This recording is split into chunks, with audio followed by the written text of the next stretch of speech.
Good morning and welcome to another Saturday morning segment of Kids Magazines Matter. Kids Magazines Matter is a group of children's magazine content publishers from across North America that have come together to help you learn and, more importantly, have fun at home. My name is Nikki Middleton and I'm the publisher of Brain Space Magazine, which is read by 8 to 14-year-olds all around the world. And speaking of reading, if you can read, you've been influenced by a Phoenician. A who? A Phoenician. The Phoenicians, they were the biggest influencers between 1500 and 332 BC. It's a long time ago. The Greeks, the Egyptians, followed these trendsetters, and the Phoenicians did it without TikTok or Snapchat. Huge influencers. Their transportation were ships, or their whips were ships, haha. And they cruised through rugged channels from sea to ocean with fearless and daring disregard for any danger. They were fashionistas. And the Phoenicians used shellfish to make purple dye. Purple dye became the really hot color, and royalty thought it was to die for. Sorry, a joke. The Greeks called them Phoenike, which means the red people. And Phoenike, the red people, was because of the purple dye that dyed their hands. It stained their skin. Phoenike, if you recognize the sound, sounds a lot like phonetic Phoenicians, which is where their name comes from. Speaking of words, we wouldn't be able to make words without the alphabet. And guess who invented the very first alphabet? Well, you guessed it. If you guessed Phoenicians, give yourself an A+, because Phoenicians invented the very first alphabet used by Syrians, Lebanese, and Israelis along the Mediterranean coast, and later influenced alphabets for Egyptians, Romans, and ultimately the alphabet that we use today.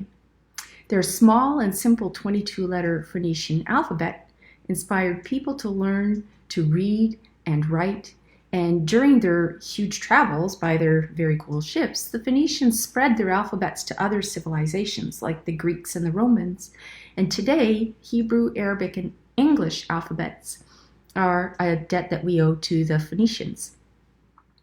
Why do we always think the Egyptians did this? Well, because the Egyptians documented everything. So lesson, case in point, if you have a really good idea, write it down. So though the Phoenicians came up with the alphabet, it was the Egyptians that had scribes that took the time to carve it into stone and eventually invented papyrus, which was the very first known paper. And they wrote hieroglyphs on everywhere. So though everyone is, historians are much aware that Phoenicians are responsible for hieroglyphs, really Egyptians get a lot of the credit.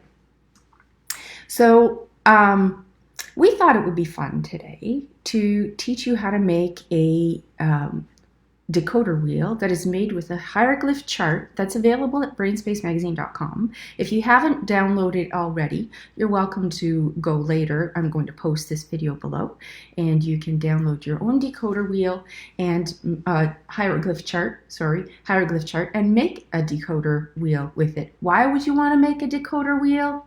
Well, it's a very cool way to write cryptic messages, messages of kindness, do scavenger hunts, and this is a weekend where some people may be hunting for things. So what a great way to leave clues as to where to find things with a very fancy Egyptian decoder wheel or hieroglyph decoder wheel to help people get your message.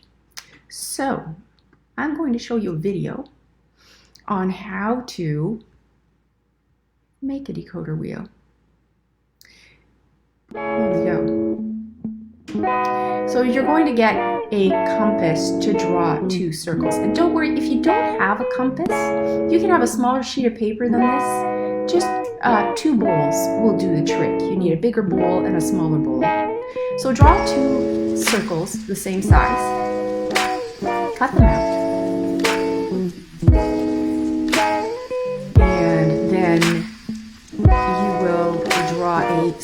smaller circle with the compass or with a smaller bowl on each of the circles. Then, with that hieroglyph chart that you've downloaded from Brainspace magazine, you're going to print it out, and you're going to slice it or cut it the way we're doing here. And the nice way of having you set it up that way is that you're going to be able to glue each of those strips around the wheel so that the letters that you recognize, our alphabet, are closest to the inner circle. And then you're going to glue, I know it's tedious, but it's going to be well worth it, glue each of those strips onto that wheel.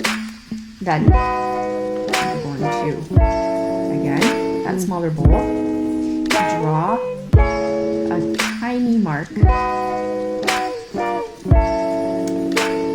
and cut out a slice that's the same size as one of those strips. Mark it with an arrow. Now you get to fasten those two wheels together. So with a brass clip or brass fastener, you can take a paper clip apart and do the same. Put those two together and then use your dial to find the letters that you need. Now you'll notice that not all letters of the alphabet have a code. And if there isn't a code for that letter of the alphabet, you can just use that letter of the alphabet, or you can just leave it blank. Sometimes your brain substitutes the letter that's missing. If it makes sense, you just experiment and wing it. It will be a lot of fun to figure this out. Anyhow, as I said, we will post this video here below on brainspacemagazine.com if you'd like to refer to it later.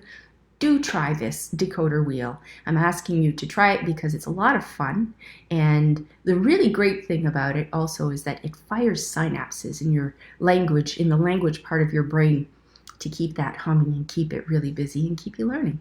So I hope you enjoyed this time and learned some entertaining stuff this morning.